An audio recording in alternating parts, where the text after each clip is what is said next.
What made this defeat equally even more shocking for Egyptians in particular, but Arabs at large, is that, as I'm sure many of you would know, throughout the early days of the war, the 5th, the 6th, the 7th, up to the 8th of June, Egyptian radio, the voice of the Arabs, Sawt al-Arab, was broadcasting day in and day out about the stunning victories that the Egyptians were inflicting on the Israelis, and the number of Israeli planes that the Egyptians had managed to down, only for the 9th of June for people to wake up and realize that all of this were utter lies, and that far from inflicting any victories on the Israelis, their army had been crushed and defeated in a most humiliating way. They knew this when they started seeing the defeated soldiers coming on foot from the front, with the most horrific stories of what happened back there.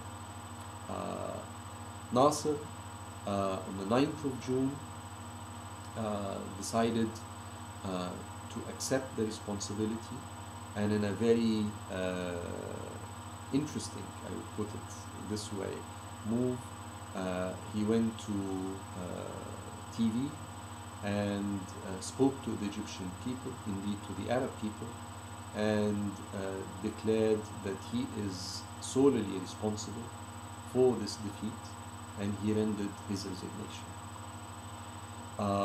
It was a very stunning move. This is the leader who had led the Arabs for the past 12 years, 15 years. Now he is crushed, he's defeated. You can see his picture here, you can hear it in his voice when he speaks. He's a defeated man.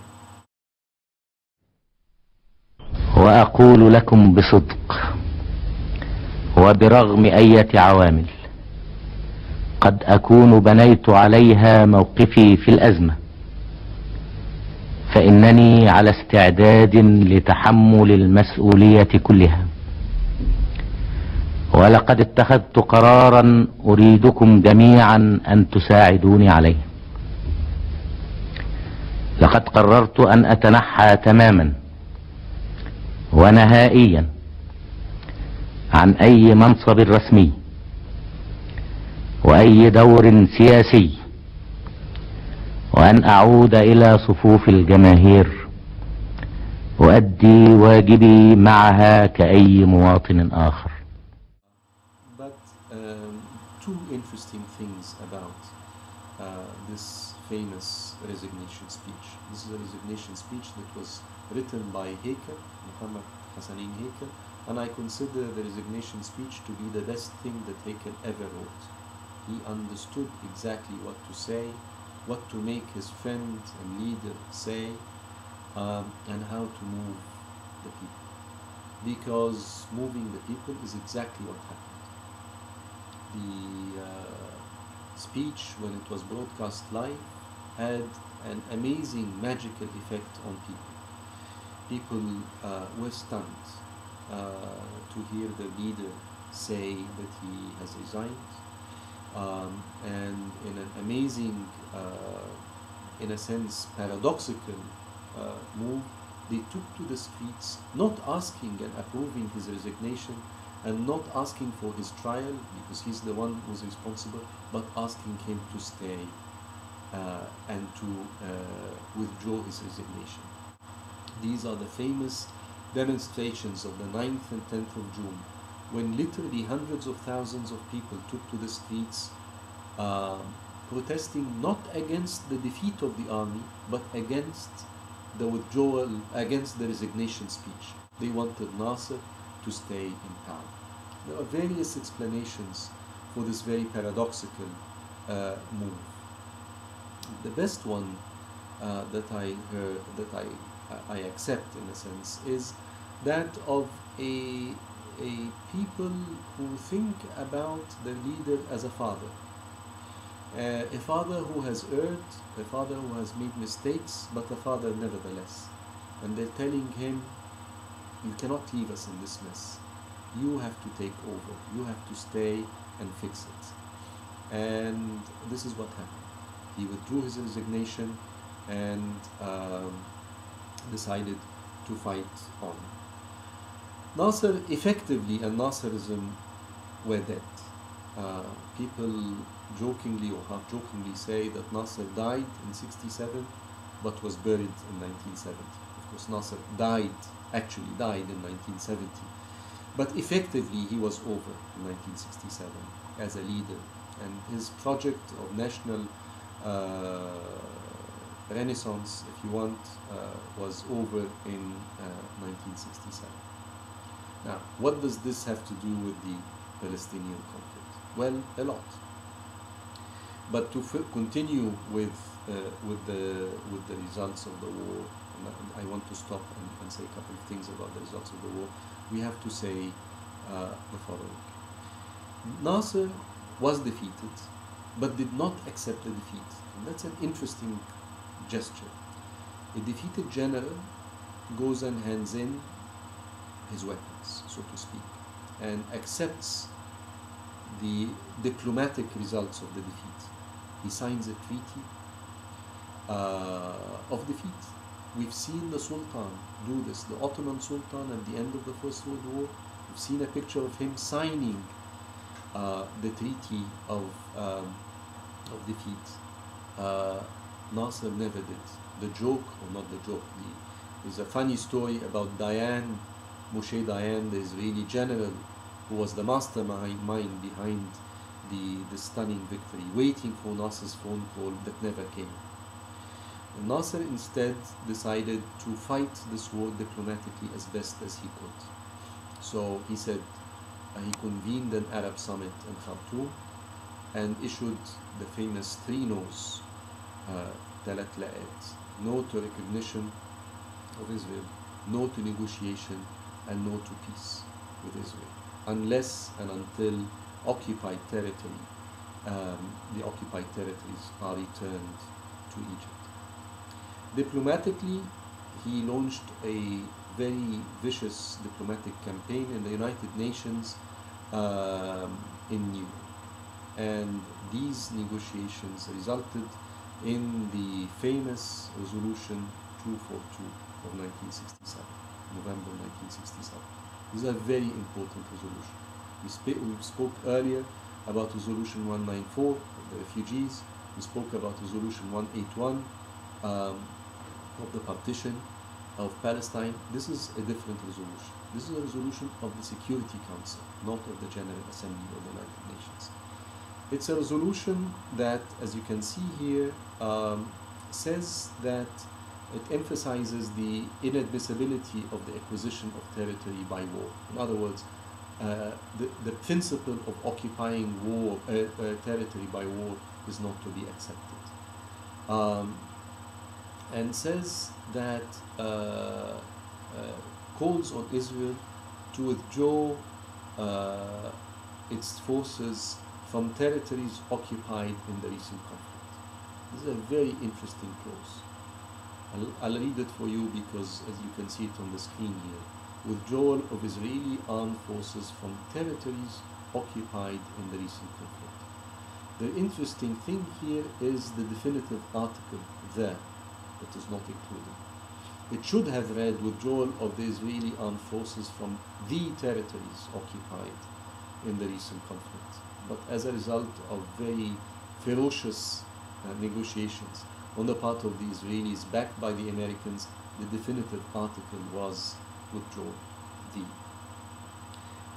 In order for Israel later on to be allowed to say, we withdrew from some territories. There's nothing in the resolution to say we have to withdraw from the territories.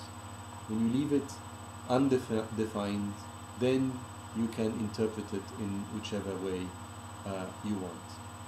I won't go through the details of the resolution in detail. You have it in front of you. I want you to look at it carefully. But I want to summarize graphically. Look at this map showing the areas that Israel managed to occupy. The entire Sinai Peninsula, the Golan Heights up in the north in Syria, East Jerusalem, the West Bank, and Gaza Strip. You see here the comparison of the size of the territory of Israel before and after the war. Huge, significant increase in its size. So this is one obvious result of the war. Israel is now much stronger. It has managed to occupy areas that gave it a strategic depth, whether in Sinai or in the West Bank. It is now, it feels secure behind safe, defensible borders. Its major military enemy is out of the picture, is devastatingly out. There's no Egyptian army to speak of. Arab morale is at ground level, and equally important, if we speak about the other results of the war, even not only is the Palestinian refugee problem not solved, it is now even more exacerbated, because as a result of the occupation of the West Bank and Gaza Strip, many more, thousands and hundreds of thousands of Palestinians are sent into exile, mostly to Jordan, but as the first wave of refugee, also scattered throughout the world. And some of these refugees were refugees the second time over. They had been refugees from 48, settling in the West Bank, only now to be kicked out once more out of the West Bank. And most interestingly, now Palestinian demands have been lowered. So whereas before the Palestinian dream was to return to mandate Palestine, now the Palestinians have reduced their hopes, their aspirations, their demands to return to the pre-1967 borders, which constitute less than 22% of mandate Palestine. So this is very significant, that whereas before the war Palestinians hoped to be able to go back to their ancestral homelands, now they are reduced to only returning to the West Bank and Gaza Strip. Those who were left in the West Bank and Gaza Strip, in other words, those Palestinians who did not leave as a result of the military occupation, now found themselves living under military occupation, Israeli military occupation. So Egypt lost the Gaza Strip, Jordan lost the West Bank and East Jerusalem, and these areas now are under Israeli military control. They remained so for some years to come,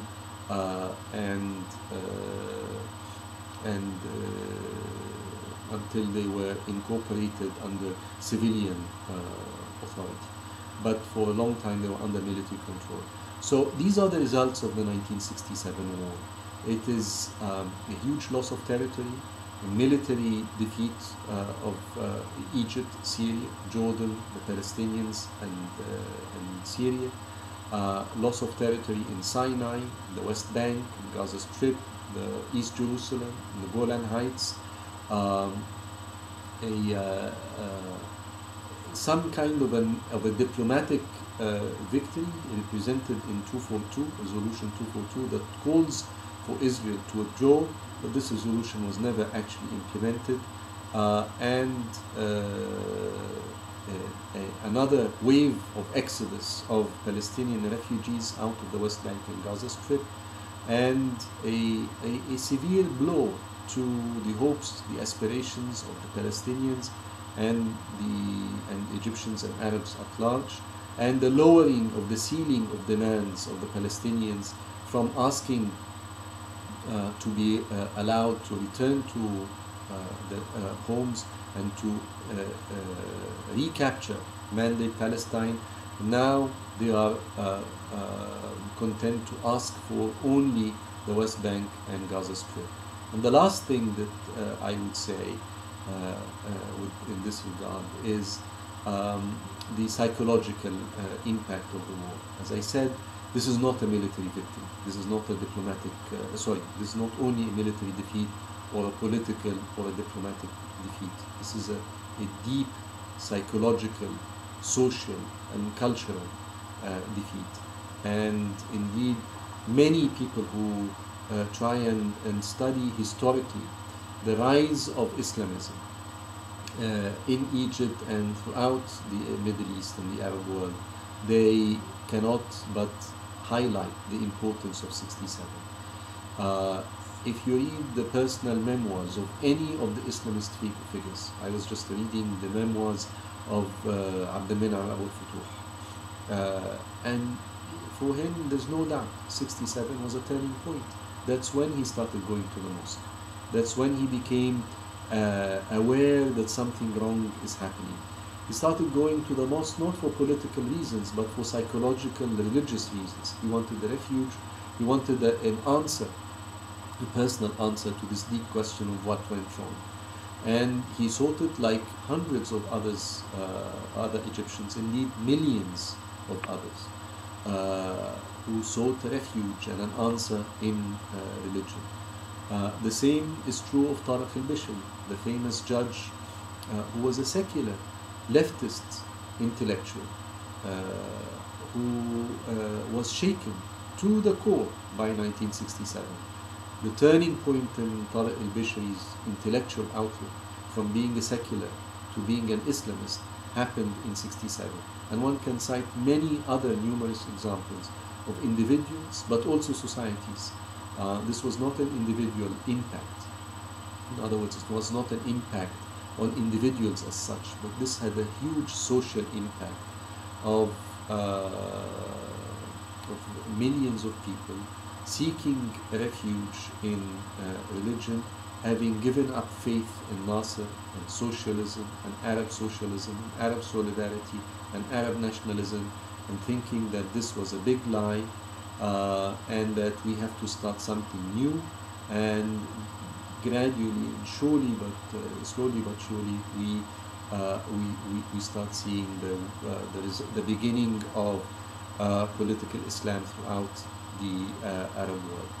So this is, in short, the history of these two big cataclysmic events in the history of the Middle East. 56 with Nasser catapulting into world fame, only to be crushed by a huge, humiliating defeat 11 years later in 1967. The impact on the Palestinians was devastating. The Palestinian refugee problem is exacerbated even more, and the loss of faith in an Arab solution to the Palestinian problem became very apparent. Palestinians now decide to take their fates in their own hands and decided to start the struggle on their own rather than wait for Nasser or some other country to help them out. We will pursue this later when we speak about the Palestinian or the struggle for Palestine after 1967, when we take it from 1967 to the present day. Hope you are watching this carefully. I think you're watching this from home. The exam is after the break. It will be on Thursday, the 19th. Hope you have a nice break now. Hope you're enjoying it. I know this is a heavy lecture. It's not very uplifting, but it's an important chapter in the history of Palestine and the history of the Arab-Israeli conflict, and indeed the history of Egypt at large. We will pick up these threads when we come back after the exam, after the break and after the exam, and I am available to answer any questions that you may have by email. I'll be checking my email regularly. I'm leaving for Turkey tomorrow.